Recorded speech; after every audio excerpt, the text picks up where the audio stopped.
Assalamualaikum warahmatullahi wabarakatuh.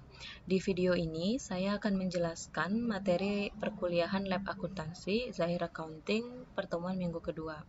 Materinya nanti kita akan mulai masuk mengerjakan data-data keuangannya PT Sumber Rezeki yang mana ini merupakan perusahaan dagang. Tapi sebelumnya bagi yang belum download dan install, saya harapkan untuk download dan install dulu aplikasi Zahir terlebih dahulu dari link yang sudah saya share. Di sini ada dua versi, yaitu ada Bold 9 dan ada yang 5A. Kalian bisa pilih salah satu, tergantung laptop kalian support yang mana. Oke. Yang sudah ada bisa langsung dibuka aplikasinya. Ini adalah merupakan menu awal dari Zahir Accounting. Jadi di sini terdapat beberapa menu. Yang pertama ada membuat data baru. Menu ini adalah untuk digunakan ketika kalian baru pertama kali akan mengisi atau memasukkan data-data perusahaan pertama kali gitu. Jadi baru kalian bisa memilih membuat data baru. Kemudian kalau yang menu membuka data sebelumnya ini berguna untuk ketika kalian akan membuka data yang sudah kalian buat sebelumnya gitu. Jadi misalnya minggu lalu kalian mengerjakan PT Sumber Rezeki sudah sampai transaksi 5. Kemudian selama seminggu ini kalian tidak membuka data-data lain nih, tidak membuka data-data keuangan lain di Zahir. Kemudian minggu ini kalian ingin melanjutkan ke pekerjaan kalian minggu lalu, itu bisa langsung membuka data sebelumnya yang terakhir kali dibuka. Kemudian kalau yang menu buka data, ini adalah untuk membuka data dari tempat atau lokasi penyimpanan yang berbeda. Jadi bisa kalian pilih nih nanti penyimpanannya itu di mana. Kemudian yang selanjutnya ini adalah membuka file backup. Jadi ini kita ingin membuka file-file yang telah di backup sebelumnya. Kemudian yang menu selanjutnya adalah daftar data sebelumnya. Jadi ini kita ingin melihat list data sebelumnya yang telah dibuat. Kemudian menu register ini adalah untuk registrasi akun, tapi kalian tidak perlu melakukan registrasi. Kemudian ada data contoh. Jadi data contoh ini digunakan untuk ketika kalian ingin menggunakan data contoh yang disediakan oleh Zahir. Oke, langsung aja kita buka di buku kalian di halaman 17 atau di modul yang sudah saya share yang dalam bentuk PDF di halaman 5, yaitu informasi mengenai perusahaan PT Sumber Rezeki. Itu bisa dilihat di halaman kelima di PDF-nya atau di buku halaman 17. Oke, langsung aja kita masukkan. Yang pertama kali kalian klik membuat data baru. Kemudian kalian isikan informasi-informasi perusahaan sesuai yang ada di buku atau di file materi hari ini. Oke, langsung aja kita masukkan. Nama perusahaannya adalah PT Sumber Rezeki. Kemudian alamat perusahaannya Jalan Kemang, Selatan 1C, nomor 20, Jakarta Selatan. Kemudian negaranya bisa dipilih Indonesia, kotanya Jakarta. Kemudian kode posnya di situ tertera di soal juga, yaitu 12345. Kemudian untuk informasi nomor telepon, email, dan website, karena dari soal itu tidak disediakan, maka bisa dikosongkan saja. Tapi kalau misalnya nanti kalian mengerjakan sebuah perusahaan yang memang terdapat nomor telepon dan faksnya, kemudian terdapat juga emailnya dan websitenya, itu bisa langsung kalian isikan di sini.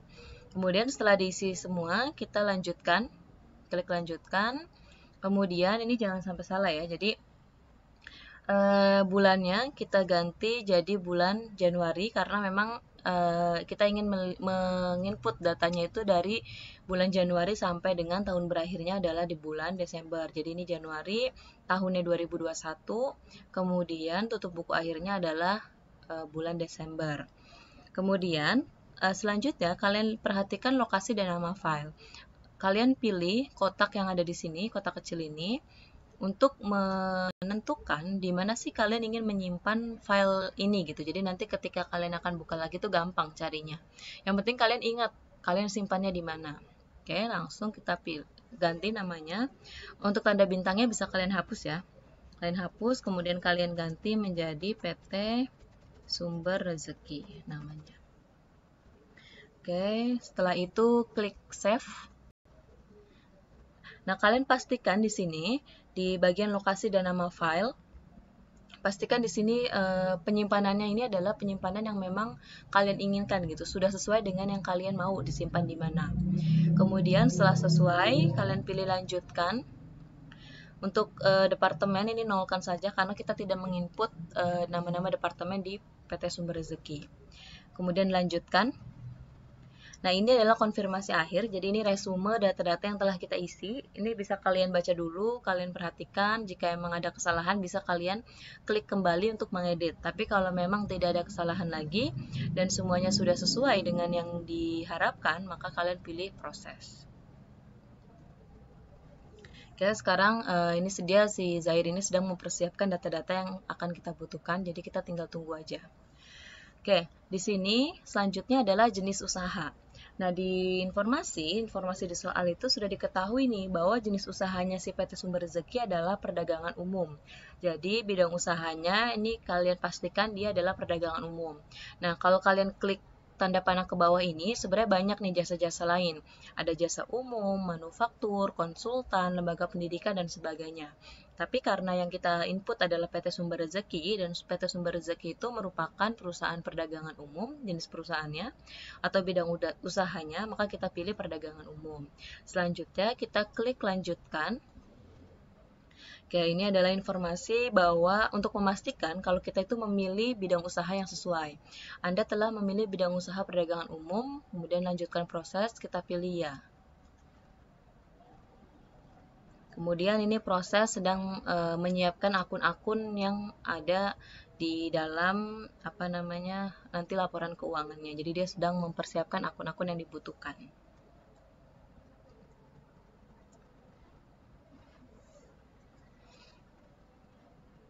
Memang ini prosesnya lumayan, kalau di laptop saya sih lumayan lama, tapi saya nggak tahu ya di laptop masing-masing, tergantung laptopnya juga.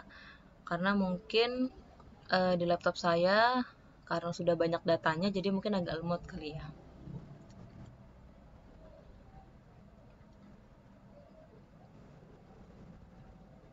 Oke, kalau sudah ada informasi seperti ini, berarti data yang kita masukkan itu sudah berhasil. Tinggal kita pilih oke. Oh ya, ini juga dia menginformasikan bahwa data-data yang kita input di dalam Zahir ini bisa kita gunakan password. Jadi untuk menghindari adanya penyalahgunaan data gitu. Takutnya laptop kalian digunakan oleh beberapa orang yang nantinya bisa mengotak-atik atau merubah data-data atau informasi yang kita berikan. Seperti yang kita tahu bahwa informasi keuangan ini kan informasi yang penting ya bagi perusahaan. Jadi ketika nanti kalian di kantor kalian itu menggunakan Zahir, itu bisa kalian gunakan password. Jadi jangan sampai ada yang mengganti data-data yang sudah diinput. Oke, kemudian kita pilih oke. Nah, ini adalah setup data untuk mata uang fungsional. Mata uang fungsional itu adalah mata uang yang sering digunakan untuk transaksi oleh perusahaan gitu. Jadi karena PT Sumber Rezeki ini berlokasi di Indonesia dan memang dia menggunakan transaksinya itu kebanyakan menggunakan rupiah. Maka untuk mata uangnya kita pilih rupiah. Kodenya itu IDR dan simbolnya adalah Rp. Oke, kita lanjutkan. Kemudian ini adalah mata uang asing yang paling sering digunakan oleh perusahaan. Artinya gini, karena kan setiap perusahaan itu terkadang transaksinya itu tidak hanya di dalam negeri ya. Kadang juga perusahaan itu melakukan transaksi dengan perusahaan-perusahaan yang ada di negara lain. Taruhlah misalnya perusahaan itu mensuplai bahan baku dari Amerika gitu. Sehingga dia harus membayarnya itu melakukan transaksinya itu dengan mata uang tersebut yang berlaku di sana, yaitu dolar. Nah, di sini juga kita karena memang dolar itu biasanya mata uang yang paling sering digunakan untuk bertransaksi dengan negara-negara lain, maka untuk mata uang aslinya kita pilih USD, kemudian nama mata uangnya adalah dolar dan simbolnya itu adalah dolar Amerika. Kemudian untuk kurs tukarnya, ini kita pakai asumsi aja ya 10.000. Jadi kurs tukar yang 10.000 ini tidak perlu diganti. Sebenarnya kalau misalnya di perusahaan itu bisa disesuaikan gitu dengan kurs tukar yang berlaku, tapi ini kita karena hanya untuk pembelajaran, jadi kita anggap 10.000 saja. Oke, kemudian kita lanjutkan. Nah, setelah setup datanya selesai, kita pilih selesai. Oke, ini ada proses lagi, kita tinggal tunggu. Ya, ini adalah tampilan awal dari Zahir Accounting ketika kita sudah menginput data-data yang diperlukan. Data-data perusahaan ya, data-data awal perusahaan. Nah, di sini seperti di buku juga ada. Ini adalah yang bagian file, setting, plugin, tutup buku, window, dan petunjuk. Ini merupakan file menu. Kemudian yang ini adalah yang bagian dashboard, data-data, buku besar, sampai dengan laporan. Ini merupakan file modul gitu, jadi bagian modul. Mulai dari modul data-data, modul buku besar, penjualan, pembelian, kas dan bank, persediaan, sampai dengan laporan. Oke, untuk dashboard, isinya itu berisi grafik-grafik seperti ini yang menunjukkan laba rugi perusahaan. Bisa juga nanti melihat neracanya, saldo bank, dan seterusnya. Bisa juga kita melihat analisis rasionya di sini. Kemudian untuk data-data itu berisi mengenai data nama alamat, data rekening, dan seterusnya sampai dengan data aset tetap gitu ya, list aset tetap. Kemudian ada modul buku besar, kemudian ada modul penjualan, modul pembelian, modul kas dan bank, persediaan, dan laporan. Nah, ini laporan keuangan ini kalian bisa lihat mulai dari ada arus kas, laba rugi, neraca, kemudian juga ada grafik-grafiknya dan seterusnya gitu. Di sini ada bahkan ada laporan penjualan dan piutang, laporan pembelian hutang, kemudian ada laporan barang dan sebagainya gitu. Oke, untuk pengenalan dari software Zahir ini saya cukupkan dulu. Untuk nanti kita input datanya kita di video berikutnya.